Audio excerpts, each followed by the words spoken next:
and the system is finding a way to monetize that. The system is finding a way to make that commercially viable, which means you no longer have to try to speak to the whole world all at once. When you can with a certain kind of movie or television show, that's fantastic. And of course we have Empire, and we're bringing 24 back, and we have the Da Vinci Code, Dan Brown movies, of which we're doing Inferno, which is the next of those. And those speak to a lot of people, but it's also fun to be able to do an Arrested Development, which is effective because it targets a specific audience.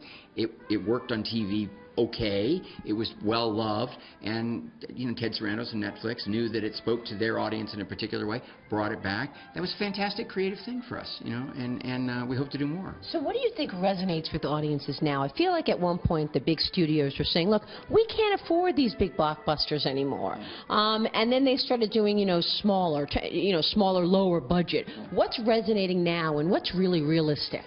Well, I mean, again, whether it's the big screen or the small screen, I think there are just more and more stories that speak directly to you, the consumer. I know I feel that way as a fan, that if I want to find a story that interests me, a tone, a genre, a style, I could find it, whether it's in the movies or whether it's on TV. Now, the economics are challenging. They're really difficult for the studios, and this caused the studios to be far more conservative about the kinds of movies that they make. They want intellectual property that everyone recognizes. They want, which leads to, comic books and bestsellers. Or they want low-budget, easy-to-market genre stuff like, horror, comedy, broad comedy that speaks to the dating crowd. And they're sort of abandoning another group to an extent.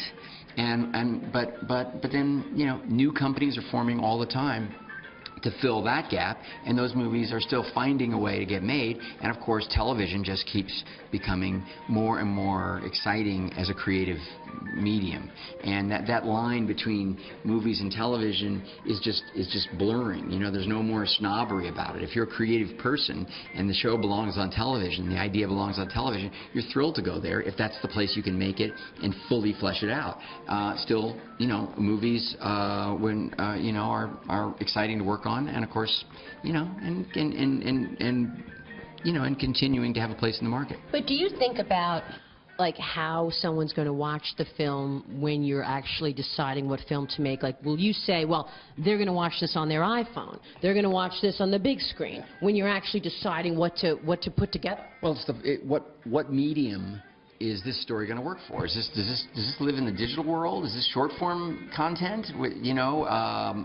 Is this something brands would be interested in? Do we want to serialize this? Should it be on TV? Do we want to roll this out over hours and years and not tell a story that's complete in 2 hours? Or is this a big screen, single viewing sort of experience? But we all know from our own lives that as much as filmmakers want everybody to see everything that they make, on the big screen with the great sound, and some of us, still prefer to see movies that way.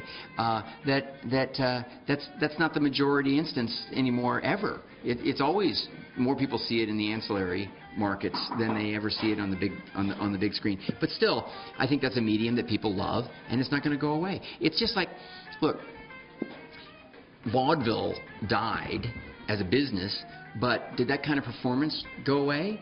No, it became Cirque du Soleil, or it became, Saturday Night Live, or something else. Variety shows on television. Radio was supposed to die when television came in. Did it die?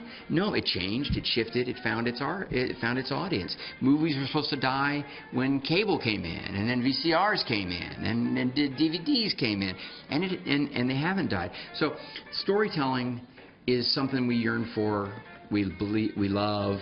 We're entertained by it, we're enriched by it, and and those of us who love to tell stories are finding more and more ways to get those stories on screens. Once again, content is king, it feels like. How tough was it to make that pivot from actor to director?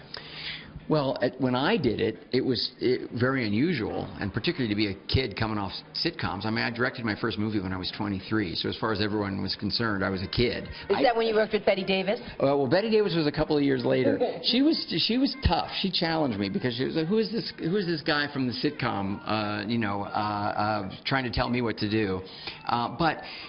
You know, I followed my father's advice. My father's an actor, Rance Howard. He's still at it. He's been acting for decades. And when I was nervous about Betty Davis, because she was kind of tough on me in the beginning, he said, she's a great actor and an artist.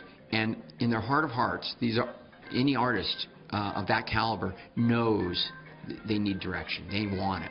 And just make sure your ideas are clear and make sure they're good. And if she has a counter argument, listen to it. Make it a conversation. And he was really right. And by the end, you know, she was patting me on the butt and telling me she thought I was going to be a great director. So, you know, things worked out.